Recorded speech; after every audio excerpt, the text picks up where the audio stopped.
يا معشر المسلمين وزمرة المؤمنين رحمكم الله. روى عن أبي هريرة رضي الله عنه أنه قال رسول الله صلى الله عليه وسلم: إذا قلت لصاحبك يوم الجمعة أنصت والإمام يخطب فقد لغوت، أنصتوا واسمعوا وأطيعوا رحمكم الله. أنصتوا واسمعوا وأطيعوا رحمكم الله. أنصتوا واسمعوا وأطيعوا رحمكم الله لعلكم ترحمون. اللهم صل على محمد. اللهم صل على محمد.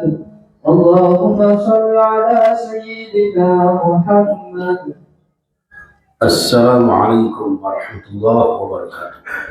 Jamaah salat Jumat Masjid Baitus Salam di Komplek Perumahan Delta Sari Indah, Sidoarjo, dan seluruh kaum muslimin yang insya Allah dimuliakan Allah. Tentu dalam kesempatan ini jamaah sekalian, kita selaku sesama orang beriman tetap senantiasa saling mengingatkan untuk memperkuat keimanan, semangat di dalam berislam, meningkat dalam amalan-amalan sholihan setiap waktu dan kesempatan. Indikasi orang yang bertakwa kepada Allah Subhanahu wa Ta'ala, jamaah sekalian, adalah senantiasa memperkuat akidah, memperbanyak amal sholihah, dan juga tidak kalah pentingnya adalah menjaga ukhuwah, baik ukhuwah Islamiyah, ukhuwah wataniyah, bahkan ukhuwah basyariyah. Jamaah sekalian rahimakumullah,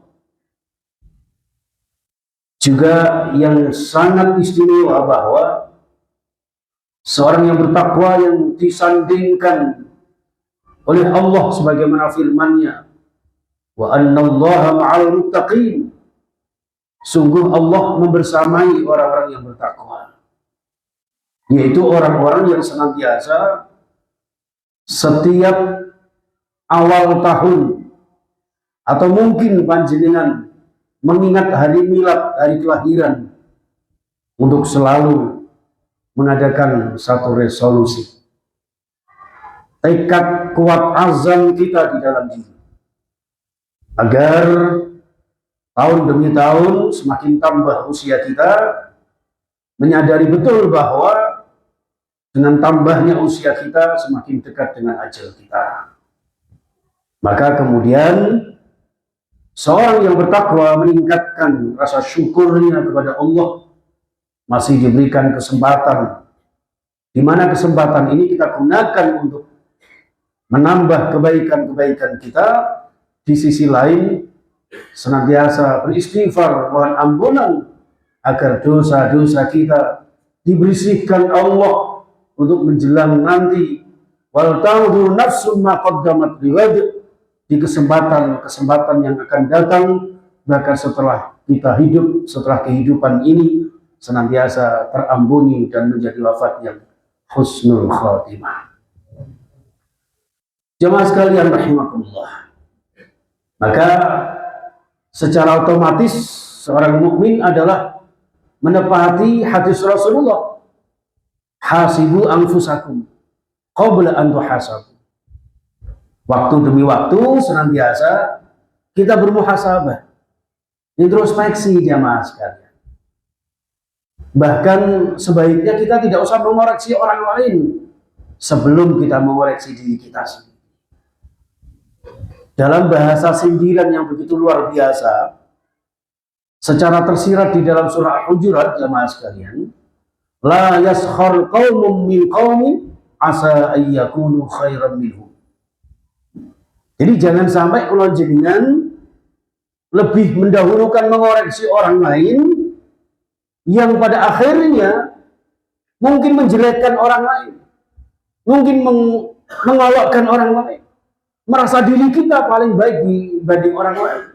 Padahal bisa jadi orang yang kita hina, orang yang kita periksa kesalahannya itu jauh lebih baik daripada kita. Ini orang yang bertakwa aja mas. Maka kemudian dengan adanya tahun baru ini kita memperbarui peningkatan kualitas amaliyah kita, memperbarui rasa istiqomah kita, serta memperbarui konsepsi serta persepsi di dalam mengarahkan pandangan kita yang selama ini hanya mempersiapkan untuk masa depan duniawi, pada akhirnya kita harus mempersiapkan masa-masa ukhrawi setelah kita mati. Selama ini barangkali kita hanya berpandangan prospektif ke depan. Nanti masa tua saya, purna tugas saya harus tinggal di mana, sekaya apa, anak-anak cucu kita sediakan rumah dan sebagainya. Sekarang kita persiapkan jamaah sekalian bahwa wal akhiratu khairul laka minal ula, wal akhiratu khairu wa abqa. Jadi yang dimaksud masa depan adalah bukan sekedar masa depan ketika kita di dunia, akan tetapi masa depan di akhirat kita yang jauh kekal selama-lamanya. Inilah jamaah sekalian rahimakumullah. Apalagi tahun ini jamaah sekalian 2025 ini sangat-sangat spesial, eksklusif jamaah sekalian. Karena tepat bersamaan dengan Syahrul Haram, bulan haram yaitu bulan Rajab. Walaupun mungkin beda jam tanggal satunya, kalau tahun Hijriah berdasarkan Qamariyah, berdasarkan hitungan rembulan Maghrib sudah mulai tanggal 1, panjenengan masih menantikan jam 00 ketika perhitungan Syamsi atau Masehi. Terlepas dari itu jamaah sekalian, ini gambaran bahwa bulan Rajab yang notabene adalah bulan yang penuh kemuliaan ini jangan kita lewatkan begitu saja. Kita masih dikaruniai Allah pergantian tahun Masehi bersamaan dengan bulan yang diistimewakan Allah, di mana Rajab ini termasuk Ashhurul Hurum. Di dalam surah Taubah 36, inna iddatash syuhuri 'indallahi 12 syahran fi kitabillah yauma khalaqas samawati wal ardh minha arba'atun hurum. Jadi sejak Allah ciptakan langit dan bumi ini, Allah kemudian mencanangkan, membuat SK jamaah sekalian, bahwa di dalam satu tahun itu 12 bulan. Masalah kemudian ada nama Januari dan sebagainya, itu karangan manusia. Yang jelas jamaah sekalian, di antara 12 bulan itu ada minha arba'atul hurum, ada 4 bulan haram. Dzulqa'dah, Dzulhijjah, Muharram dan Rajab sekarang ini. Nah jamaah sekalian rahimakumullah, sebagaimana biasa bulan-bulan haram ada beberapa keistimewaan jamaah. Khusus bulan Rajab ini ada namanya di mana kita dilipat gandakan amal-amal kita. Bahkan dalam kitab Al-Um ya, dari yang disinyalir oleh Imam Asy-Syafi'i radhiyallahu anhu rahimallahu an, beliau menyampaikan ada sebuah riwayat hadis yang beliau sampaikan jamaah sekalian, bahwa ada khamsatu layalin, ada 5 malam yang doa seorang hamba tidak pernah ditolak oleh Allah Subhanahu wa taala. Yang pertama malam-malam Rajab, ada yang mengatakan malam tanggal 1 Rajab. Yang kedua malam Jumat. Yang ketiga malam Idul Fitri. Yang keempat malam Idul Adha. Dan yang berikutnya adalah malam nisfu Sya'ban. Maka jamaah sekalian rahimakumullah, saking istimewanya bulan Rajab ini, bahkan dalam Sahih Bukhari disebutkan Rasulullah ketika awal tanggal 1 Rajab sudah mulai mengajarkan doa kepada kita jemaah. Allahumma barik lana fi Rajab wa Sya'ban wa ballighna Ramadan. Karena 3 bulan ini berturut-turut jemaah sekalian. Rajab sebagai pintu gerbang ya, yang penuh kemuliaan ini, lalu kemudian tasya'aba fi khair kasir ya, yang kemudian disebut dengan Sya'ban. Begitu banyaknya kebaikan-kebaikan yang kita lakukan terlatih, terbimbing, terbina, kemudian ada puncaknya di bulan suci Ramadan yang mulia. Maka jemaah sekalian, mulai Rajab ini kita dianjurkan untuk memperbanyak sholat-sholat sunnah, zikir tilawah, muhasabah, istighfar, bertaubat kepada Allah, ya, dan berbagai macam amal-amal sedekah, serta berbuat baik kepada sesama kita. Dalam satu hadis riwayat Imam Al-Baihaqi disampaikan, man farraja an mu'min kurbatan banallahu lahu fil firdausi qasran. Dalam riwayat lain apaan, ya, di barang siapa yang melepaskan kerupakan, kesempitan rizki atau orang lain yang membutuhkan pertolongan panjenengan di bulan Rajab ini, lalu kemudian kita tolong dia, maka Allah akan membangunkan, ya, mendirikan, memberikan kepada panjenengan di surga Firdaus sebuah istana yang megah. Sudah di surga Firdaus, sudah juga merupakan istana, bukan sekedar rumah biasa. Ini menggambarkan betapa amaliyah kita di bulan Rajab ini dilipat gandakan oleh Allah Subhanahu wa taala. Walaupun secara hakiki amaliyah kita bukan sekedar minta pahala dan sebagainya, akan tetapi taqarrub ila Allah, ini yang terpenting jemaah sekalian. Hadirin rahimakumullah. Nah, yang sangat dahsyat bulan Rajab, kenapa termasuk bulan haram ini? Ternyata di dalamnya ada sebuah peristiwa, di mana peristiwa ini menggambarkan analogi sebuah eksistensi seorang manusia sejati, yaitu Isra Mi'raj Nabi besar Muhammad sallallahu alaihi wasallam. Jamaah sekalian rahimakumullah. Isra Mi'raj ini ditinjau dari 3 aspek jamaah. Secara historis, Rasulullah pernah mengalami dalam 11 kenabian waktu itu yang disebut dengan Amul Huzni, tahun duka cita, meninggalnya paman beliau Abu Thalib yang selama ini membackup dakwah beliau, dan juga wafatnya istri tercinta Sayyidatina Khadijah radhiyallahu anha. Dengan 2 sosok tokoh ini, dengan wafatnya beliau ini, ya, semakin gencar orang-orang kafir Quraisy menyakiti Rasulullah dan para sahabat beliau. Maka kemudian Rasulullah berkholwat di Hijr Ismail. Ringkas cerita, datanglah kemudian tinjauan yang kedua, yaitu eksistensi dan realita fakta peristiwa Isra Mi'raj yang waktu itu diawali dengan datangnya Jibril Mikail, ya, atas wahyu Allah Subhanahu wa taala, membawa surah Al-Isra ayat pertama, Subhanalladzi asra bi'abdihi lailan minal masjidil haram ilal masjidil aqsa. Ini jamaah sekalian rahimahullah.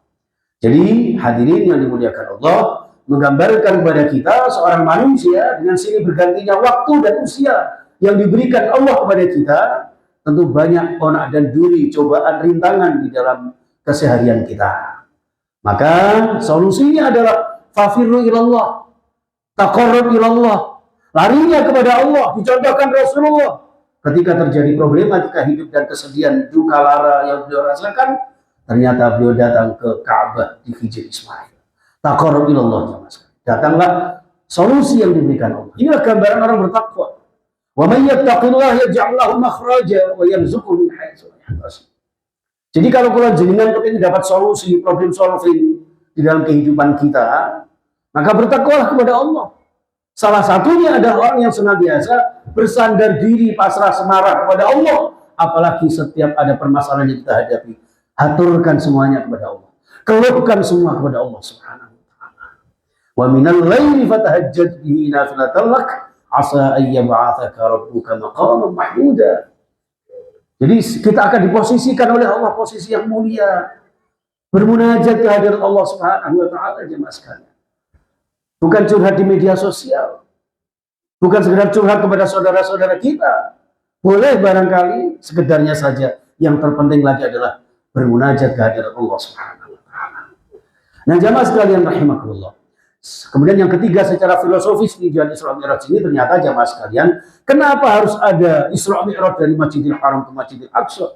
Gambaran eksistensi kehidupan manusia. Masjid adalah tempat yang suci. Artinya kehidupan manusia yulatu alal fitrah, dilahirkan dalam keadaan suci. Maka dibingkai dengan syariat Islam. Islam adalah agama fitrah. Fa'aqim wajhaka lid-din hanifa fitratallahi allati fataran nasa 'alaiha. Jadi kalau jenengan lahir dalam keadaan fitrah, maka kehidupan kita digambarkan dalam Isra Mi'raj itu perjalanan Rasulullah sallallahu alaihi wasallam dibarengi Jibril membawa wahyu. Artinya kehidupan kita harus disertai dengan ilmu, iman dan amal jamaah sekalian. Dari Masjidil Haram, tempat yang suci, sucikan diri kita. Lalu sampai ke Masjidil Aqsa, puncaknya kehidupan kita apa? Ajal, wafat kita. Yang nanti ajal kita diharapkan juga dalam keadaan suci. Al-Masjidil Aqsa, mentoknya perjalanan Isra-nya Rasulullah, menggambarkan kehidupan kita, lahir dalam keadaan fitrah, hidup kita tetap dalam keadaan fitrah dengan menjaga ibadah kita. Karena programnya Allah menciptakan kita adalah wa ma khalaqtul jinna wal insa illa liya'budun. Untuk beribadah jamaah sekalian. Itu sekedar menjaga fitrah kita, kemuliaan kita jamaah sekalian. Dan kefitrahan kita itulah kemuliaan kita itu ahsan taqwim. Yang lebih detail lagi adalah inna akramakum indallahi atqakum. Dengan ketakwaan panjenengan, zikir panjenengan, ibadah panjenengan. Lalu kemudian menjadi orang-orang yang sangat-sangat dimuliakan di antara setiap insan. Inilah jamaah sekalian rahimakumullah. Maka setelah mentok di Masjidil Aqsa, wafat kita, ruh kita akhirnya naik ke hadirat Allah. Itulah gambaran Al-Mi'raj. Maka Mi'raj itu oleh-olehnya adalah perintah sholat. Artinya apa? Untuk menggambarkan kehidupan kita, hidup yang mulia, hidup yang istiqomah, iskariman, al-mudsyahidan. Lalu jagalah kemudian ibadah kita, yang punjer tiang ibadah kita adalah ada di dalam sholat kita. Maka satu-satunya ibadah yang disebut langsung Rasulullah atas perintah Allah hanyalah ibadah sholat. Sholat kita baik, hidup kita akan baik. Sholat kita teratur, hidup kita akan teratur. Sholat kita jaga, Allah pun akan menjaga kita. Karena sholat kita ada satu takbiratul ihram, ibadah ritual mengagungkan asma Allah. Di sisi yang lain, endingnya adalah mendapatkan salam ke kanan dan ke kiri, keselamatan dunia dan akhirat kita, sebagaimana doa kita, Rabbana atina fid dunya hasanah wa fil akhirati hasanah. Allah ya Rabb, berikan hidup yang sekali dan singkat ini, hidup yang mulia, hidup yang baik, yang nanti di akhirat juga mendapatkan kehidupan yang baik. Jauhkan kami dari siksa api neraka. Amin ya Rabbal alamin. Barakallahu li wa lakum fil Qur'anil azim wa nafa'ani wa iyyakum min al-ayati wa dhikril hakim wa taqabbal minni wa minkum tilawatahu innahu huwas samiul alim.